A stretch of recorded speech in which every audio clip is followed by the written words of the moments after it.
Save Dumna, stand with Dumna, Dumna is burning, no construction in Dumna. ऐसी कुछ headings आप कुछ दिनों से न्यूज़पेपर या सोशल मीडिया प्लेटफॉर्म्स पर देख रहे होंगे, बट इसके पीछे की असलियत क्या है? What is happening wrong with Dumna and why it started? Let's find out in this video. So hello guys, this is Rupal Chaubey and आज की वीडियो में हम बात करने वाले हैं डुमना में चल रहे एक प्रोटेस्ट के बारे में। बट इससे पहले कि हम उसे जाने, हम थोड़ा सा डुमना को जान लेते हैं। सो डुमना और Dumna nature reserve I should say is a protected forest area which covers about 1800 acres of forest land in Jabalpur Madhya Pradesh. वैसे देखा जाए तो डुमना का इतिहास लगभग 150 साल पुराना है। Back in 1800 the provincial government transferred this area to municipal committee to make a catchment area या जल ग्रहण क्षेत्र हम जिसे कहेंगे for खंडारी lake.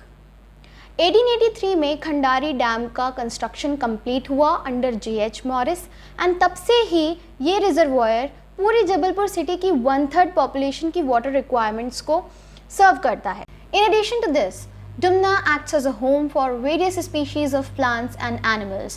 It has resident population of 9 leopards, wild boar, 4-horned antelope, crocodile and many more with 300 species of birds, both resident and migrant, and about 109 variety of trees. So you can clearly see with 150 years of conservation history, Dumna flourished as a self-sustained ecosystem and it's taking care of us in many ways.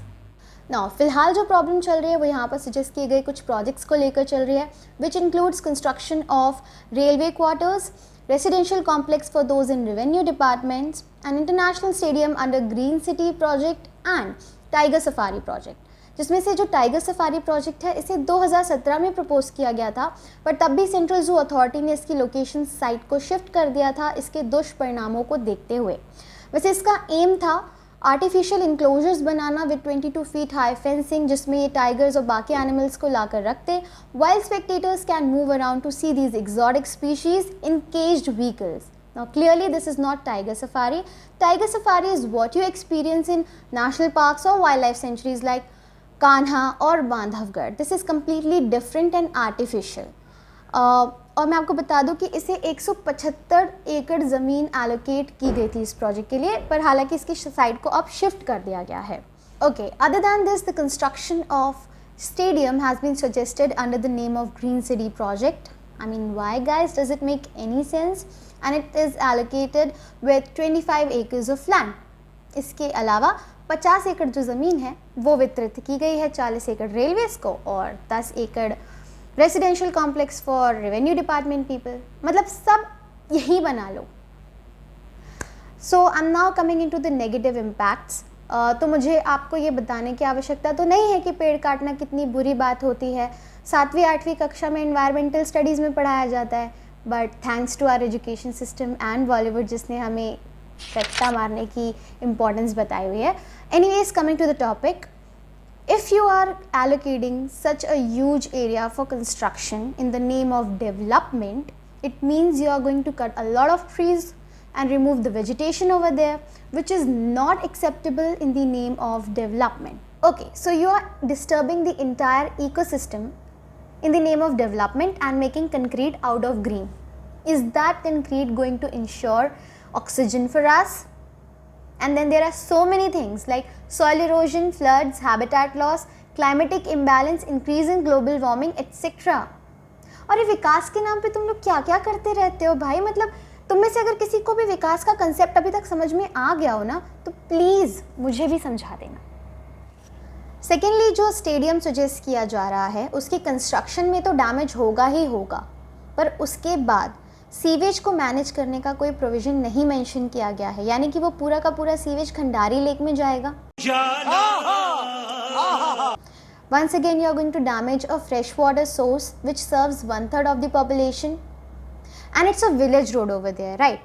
So if you are going to make a stadium, the widening of the road would be done, which once again is going to damage the natural habitat of animals and can give rise to man-animal conflict. पर हम थोड़ी इनके घरों में जाते हैं, जानवर हमारी टेरिटरी में आते हैं। इसके अलावा अगर डिफेंस पर्सपेक्टिव से देखा जाए तो भी ये एरिया एक बहुत इंपॉर्टेंट रोल प्ले करता है, and sharing the boundaries of cantonment area for amusement of general public is not good from security point of view.